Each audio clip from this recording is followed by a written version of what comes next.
Hi guys, my name's Seb Tudor, I'm the man on the Silver Mountain and welcome back. Now today I want to talk about shame. And first off, I actually want to talk about being shameless, but I want to talk about shame first off, because obviously you can't be shameless without having an acknowledgement of what shame is and how you can move past it.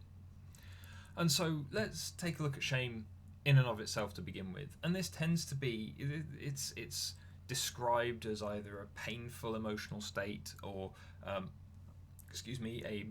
painful emotional condition or cognition or social emotion. It's described in many, many ways because it applies in lots of different things. But it tends to always follow the point of comparison between the self and some form of standards, be it your own standards, where you kind of cringe at something that you did in the past that wasn't up to your current standards of kind of behavior, or it could be in a more social context where it's like, oh, you're feeling kind of secondhand shame, or you're feeling shame because, I don't know, you're outside and you've got no clothes. Yeah, you've locked yourself outside your door naked or something, and so now you're feeling the same amount of shame as kind of, I don't know, Eve after she ate the apple, or Adam and Eve after they ate the apple of knowledge or whatever, and so you're kind of locking yourself away, feeling shame, trying to repress stuff, and there's an element of comparison with other emotions like guilt or embarrassment, but shame tends to float much more towards things that will kind of violate values, while guilt is one that stems from violations that have already happened. So you might feel shame in the moment, but then feel guilty about it afterwards, and so on and so forth. But it's an interesting set. But considering we focus on what we can do in the moment here, because that's what coaching is based around. That's where the healthiest place to focus on is. We're going to talk about shame rather than guilt. Might talk about guilt in the future, but shame is the thing that happens in the moment because of a thing that's transpired right now, and so that's something that's where we're going to look at shame and shamelessness. So one of the things that people tend to point at in regards to being shameless is going against the grain.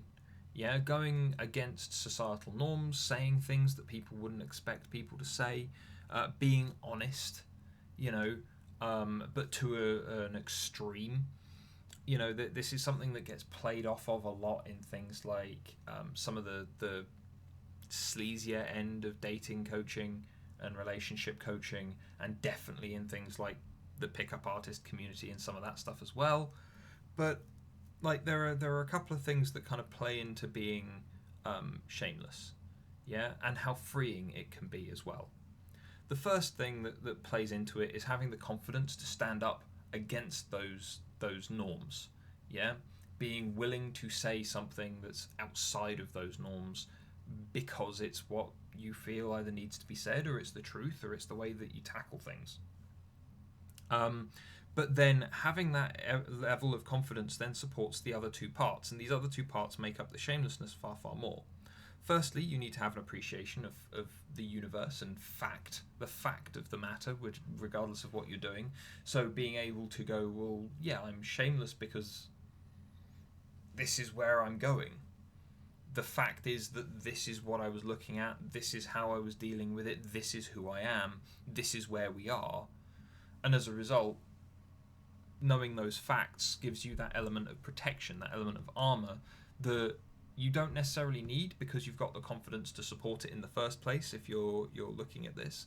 But then, moving forward, you've got that kind of appreciation of the whole thing, be it in terms of the social measures, then how you can bend and break those rules and get past it, or in terms of kind of actuality. One of the things that I've seen ad infinitum when I first started coaching and working with kind of a couple of relationship coaches around some different projects was when talking about shamelessness, it was like, well, be shameless in the fact that you're a guy that likes a girl. because what else, what else would you expect around that? You shouldn't be ashamed of the fact that you are male, and you shouldn't be ashamed of the fact that you are attracted to that female over there. And so admitting to that should not be a thing that brings you shame in and of yourself, because it's just fact based. People would not usually say it. People would usually feel shame if they went and just threw it out there all the time. But that's kind of a unnecessary thing if it's true. You're just being straightforward. You're being not just honest, but you're owning up to who and what you are. And no one should really shame you for that, which is, by the way, one of these issues that I have with all manner of current social movements, where we've got this focus on shaming men and beating down men, even though for the actions of a very small number, even though it doesn't go the other way for women, and it just breaks everything down. But then the last thing is you need to have a mature attitude, and by mature attitude, let me kind of demonstrate. So the mature attitude that I'm kind of talking about is, so you've got all the facts, you know the ins and outs of this situation, but that means that you could go, oh well, I can get away with it, so I'm going to get away with it, and you're going to start telling crappy jokes. You're going to start doing all kinds of things that fly in the face of social convention and any of the kind of terms that you have to live by. And you're just going to do it, and you're going to do it, and you're going to do it, and you're not going to care, and all the rest of it. And then you end up as Logan Paul or his brother Jake Paul. And look where they're at now. I mean, they're still doing well in various ways, but for the most part, they've been dragged through the mud because of the stuff that they have done. Yeah, because they show no shame. Especially in the videos that came before the most infamous and controversial Logan Paul video, but the other videos where he was literally just running riot in Japan, and it's like there he was confident, sure, but he knew the facts of the matter. He knew that he could probably get away with everything that he was doing, and so he did. But he didn't have a mature attitude to it. And so as a result, he's ended up being in shit since. He's ended up running into trouble. Prime example, really, for what we're talking about. But having a mature attitude towards it, imagine if everything had happened in the same way, especially in regards to the most controversial video, and yet he had been shameless in a way that he then still had the mature attitude towards it and the tact to make the videos entertaining, outgoing, interesting, and all the rest of it that everyone seems to want those videos to be, but without abusing other people. Being mature enough not to take those other people for granted, not to use them as props. There's that element of, yeah, you've got 2 out of 3, and so he comes across as shameless, but then it's still shame. It still causes shame after the fact. He's still then landed with guilt afterwards. Being shameless and being able to move forward with these things, free of shame, free of the guilt that could come afterwards, that's the important part about being shameless.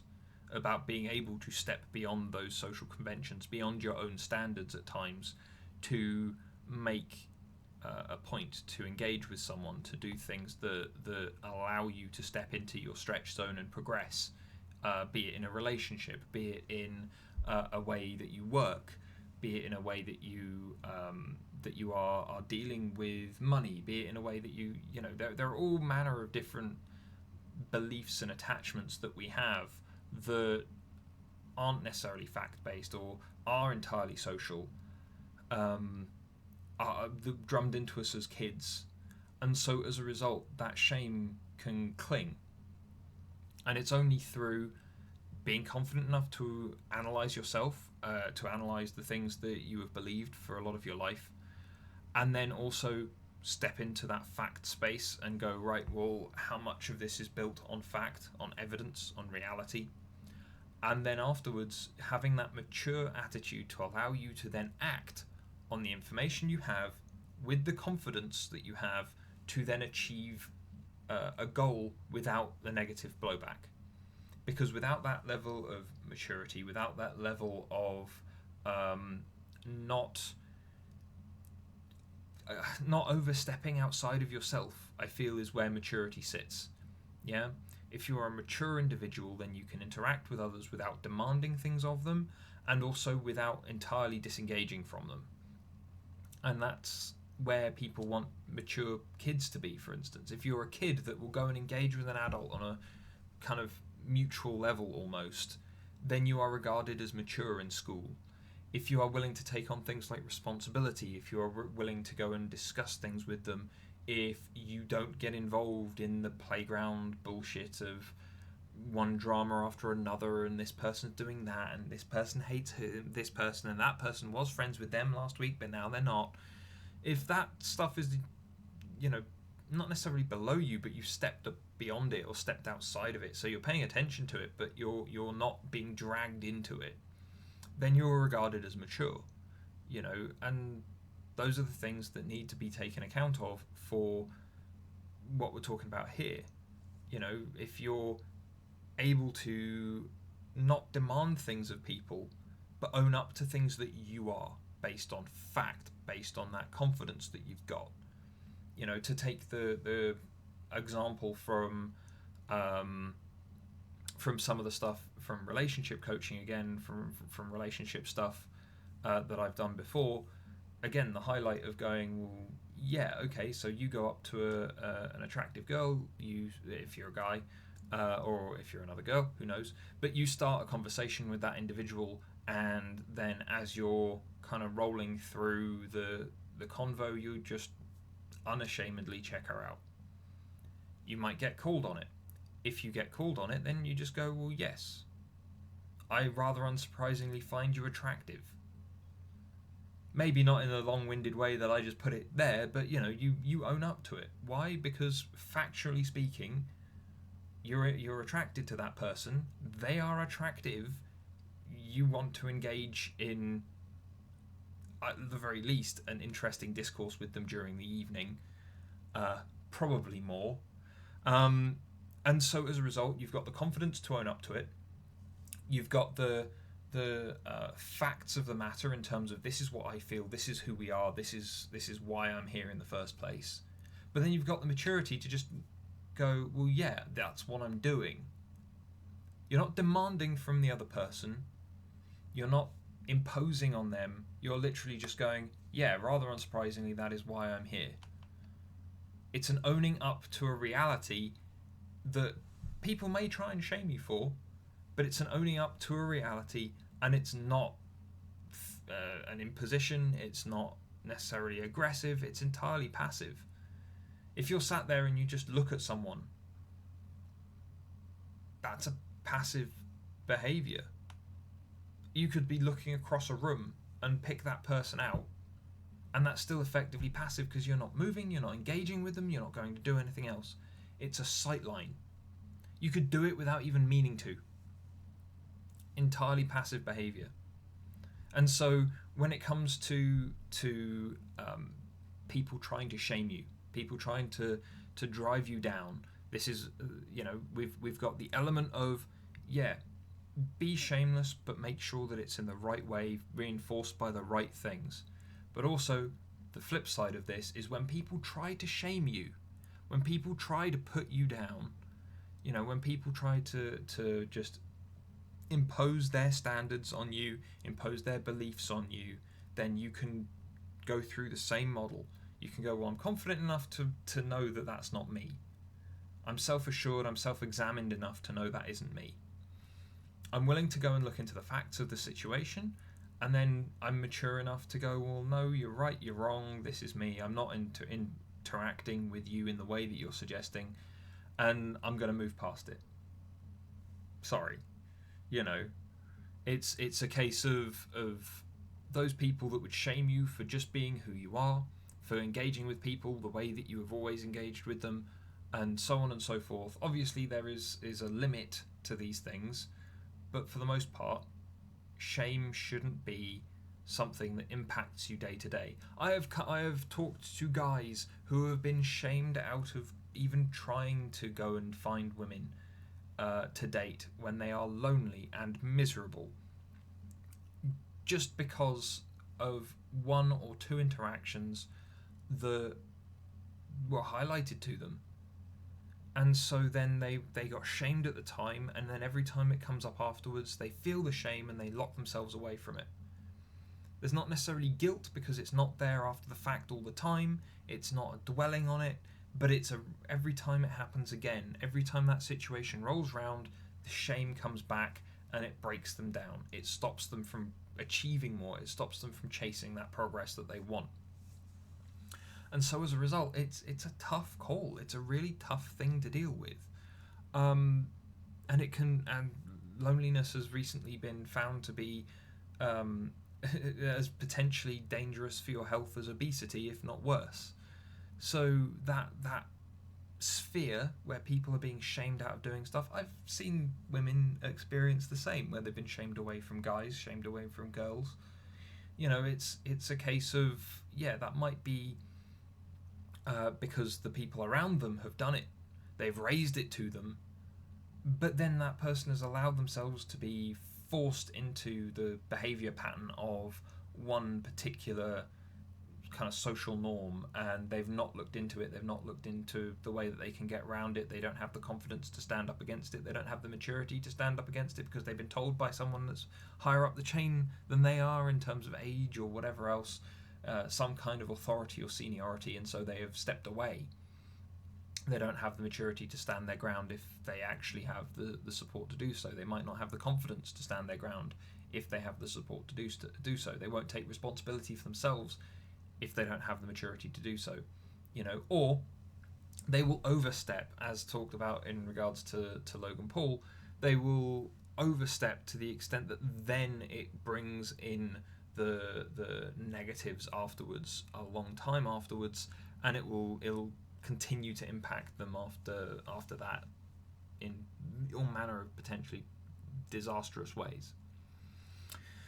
But anyway, guys, I wanted to bring those 3 points to you, those 3 areas in which kind of shamelessness grows and develops into something. And is there any situation where you feel that this would have helped you? Or are there any situations that you've approached where you have been able to be shameless? You have been able to divorce yourself from those feelings and constraints of social norms and judgments of yourself and others? I'd be interested to hear. But anyway, guys, thank you very much for watching, and I'll see you in the video tomorrow. Take care.